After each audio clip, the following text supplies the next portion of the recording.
Facebook দেখতে দেখতে এই ভিডিওটা আমার সামনে আসলো। একবার ভিডিওখানে দেখে নাও, তারপর ভিডিওর সম্বন্ধে কিছু বলছি। আবার মুর্শিদাবাদ নতুন করে নবাব দেখিলেন এবং গোটা পৃথিবীর মানুষকে দেখলেন নতুন নবাব আমরা নতুন রূপে ফিরে পাচ্ছি এবং আজকে গোটা পৃথিবীর মানুষ দেখবে, আজ লাইভ কাস্ট হবে। হুমায়ুন কবির সাহেব মসজিদ তৈরি করবে বলে মুসলিম ভাইরা দেখো সিংহাসনে বসিয়েছে, তাকে নবাব বলছে, বাংলা নবাব বলছে। কত ভালো লাগে দেখে, কত সাপোর্ট পায়। অনেকে দেখা যাচ্ছে ইট বয়ে নিয়ে এসে মসজিদ তৈরি করার জন্য, অনেকে টাকাও দান করেছে। এরা কিন্তু সব ধরনের পার্টি করে, টিএমসি, বিজেপি, সিপিএম, কংগ্রেস সব পার্টি করে, কিন্তু ধর্মের সময় সবাই একতা আছে। কিন্তু আমাদের যখন রাম মন্দির তৈরি হয়েছিল, তখন আমাদের সনাতনীরা বিরোধী করেছিল। যারা নির্দিষ্ট কোনো পার্টি করে তার বিরোধী করেছিল, তখন আমরা সনাতনীরা ভাগ হয়ে গেছিলো, কারণ তাদের পার্টি আগে।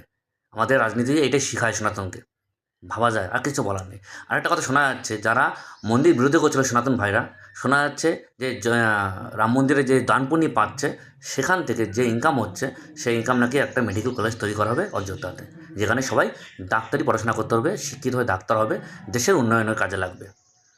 দেখ, এটাই বলার ছিল। ভালো করে ভিডিও শেয়ার করো আর মতামত জানিয়ে কমেন্ট করে।